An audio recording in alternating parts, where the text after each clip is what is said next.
एक छोटे से गांव में रमा अपने बेटे किशन के साथ रहती थी। वह बहुत गरीब थी।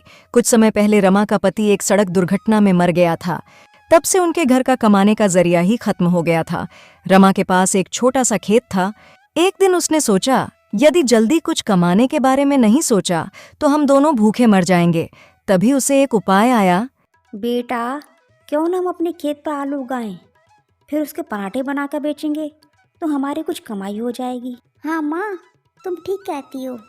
फिर आप आलू के पराठे का ठेला लगा लेना, जिससे हमारी कुछ कमाई हो जाया करेगी और हमें भूखा भी नहीं सोना पड़ेगा। ठीक है बेटा, हम आज से ही अपने खेत में काम करेंगे।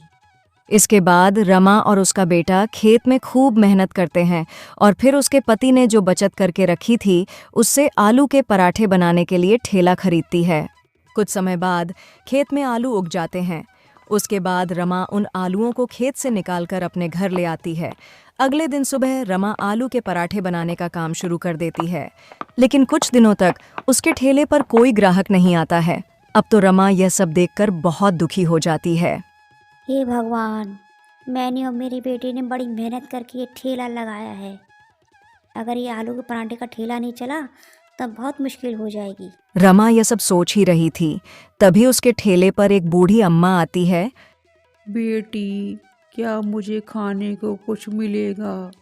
2 दिनों से भूखी हूँ, बड़े जोर से भूख लग रही है। रमा ने सोचा कि मेरे ठेले पर ग्राहक तो आ नहीं रहे हैं, इतने सारे आलू के पराठे का मैं क्या करूंगी? इस बूढ़ी अम्मा को ही खिला देती हूँ, इनका भी पेट भर जाएगा। हाँ अम्मा, मैं अभी तुम्हें आलू के पराठे देती हूँ। ऐसा कहकर रमा उस बूढ़ी अम्मा को आलू के पराठे दे देती है। अम्मा आलू के पराठे खाकर रमा को खूब आशीर्वाद देती हैं। खुश रहो बिटिया, तुम्हारा काम खूब अच्छा चले।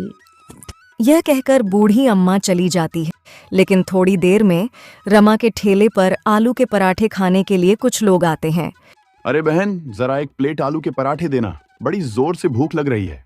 बहन, मुझे भी एक प्लेट आलू के पराठे दे दो, जरा जल्दी देना, ऑफिस को देर हो रही है। हाँ भैया, अभी देती हूँ।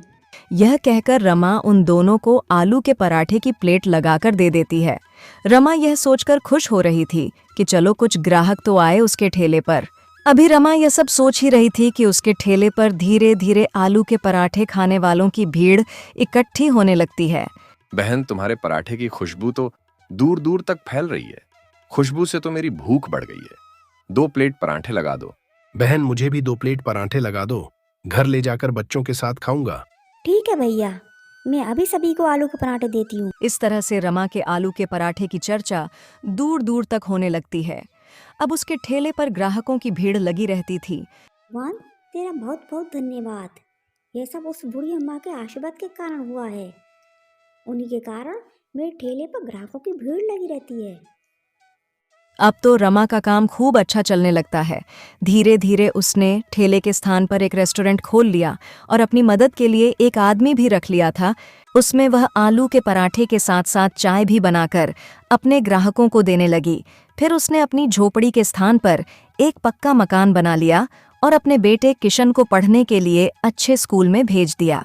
बूढ़ी अम्मा के आशीर्वाद से रमा और उसका बेटा खुशी खुशी रहने लगे।